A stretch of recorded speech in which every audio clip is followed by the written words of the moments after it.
আমাদের এই গার্বেজ আবর্জনাময় সমাজে এই প্রজন্মকে ঠিকঠাকভাবে বেড়ে তোলা, বাড়িয়ে তোলা বা লালন পালন করে বড় করা খুব কষ্ট হয়ে যায় মা বাবার পক্ষে।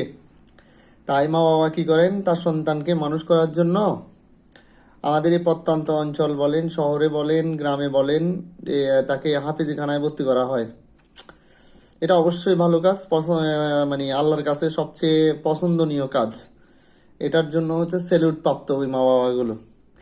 কিন্তু দুর্ভাগ্যের বিষয় আপনি যে আপনার সন্তানটাকে যে মাদ্রাসায় দিচ্ছেন আর রাতে ওখানে ঘুমাতে দিচ্ছেন, সেখানেই তো আমার প্রশ্ন থেকে যায়। যেখানে আপনি আপনার সন্তানকে এই দুর্বিষহ সমাজে নিজের কোলে কাকে রেখে মানুষ করতে হিমশিম খাচ্ছেন, সেখানে আপনি অন্যজনের এক দায়িত্ব দিচ্ছেন, টাকা খরচ করছেন, সেটা বিফলে যাচ্ছে না তো? আপনি আপনার টাকা খরচ করছেন, ঠিক আছে, রাত্রিবেলা একটু কষ্ট হলেও তাকে বাসায় নিয়ে আসেন। কারণ এই দেশে হায়নার অভাব নেই।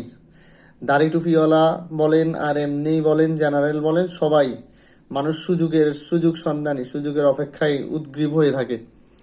আপনার সন্তান পরের কাছে দিলে আসলে সে মানুষ হবে না।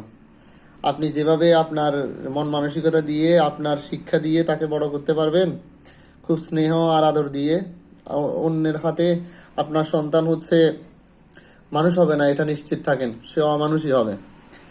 কারণ এই কথাগুলো বলতাম না, আপনি ছেলেকে আপনি হাফেজে দিচ্ছেন, সে বলৎকারের শিকার হচ্ছে। সরি টু সে, হুজুরদেরকে নিয়ে বলার ইচ্ছা নেই, কিন্তু এটাই বাস্তবতা এটাই। অথচ ওই হুজুরেরাই সমকামিতার বিরুদ্ধে আগে কথা বলে, কিন্তু ওরাই আবার এগুলো ভঙ্গ করে। মূল কথাটা আপনার সন্তানকে আপনি আপনার জিম্মায় রেখে মানুষ করেন, এটা সবচেয়ে সুন্দর হবে। আপনি যেমন আপনার সন্তানকে সময় দিয়ে মানুষ করবেন, ঠিক বুড়োকালে আপনাকেও সে সময় দিবে। আপনি যেমন আপনার ব্যস্ততা দেখিয়ে আপনার সন্তানকে সময় দিচ্ছেন না, টাকার গরম দেখিয়ে অন্যের হাতে মানুষ করার দায়িত্ব দিচ্ছেন, ঠিক বৃদ্ধকালে আসলে আপনার সন্তানও আপনাকে টাকার গরম দেখিয়ে অন্যজনের হাতে সেবা নেওয়াবে। এটাই বাস্তবতা, ইটস ইউনিভার্সাল ট্রুথ বলা যায় আর কি। এটাই চিরন্তন সত্য, এর বিকল্প কিচ্ছু নাই। আপনার সন্তানকে আপনার যত্নে, আপনার হেফাজতে রেখে পড়ান। আর আরেকটা বিষয় এই পৃথিবীতে হাফেজের সংখ্যা কম নেই।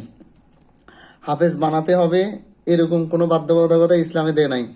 প্রায় সারা পৃথিবীতে 4 কোটি লিস্টেড হাফেজ আছে, আর অগণিত আমার গ্রামের পাড়া মহল্লায় যে হাফেজগুলো আছে এগুলো লিস্টেডও নেই। ভালো মানুষ দরকার, যে এই দেশে আসলে বাঁচতে হলে ভালো মস্তিষ্কের মানুষ তৈরি করা দরকার।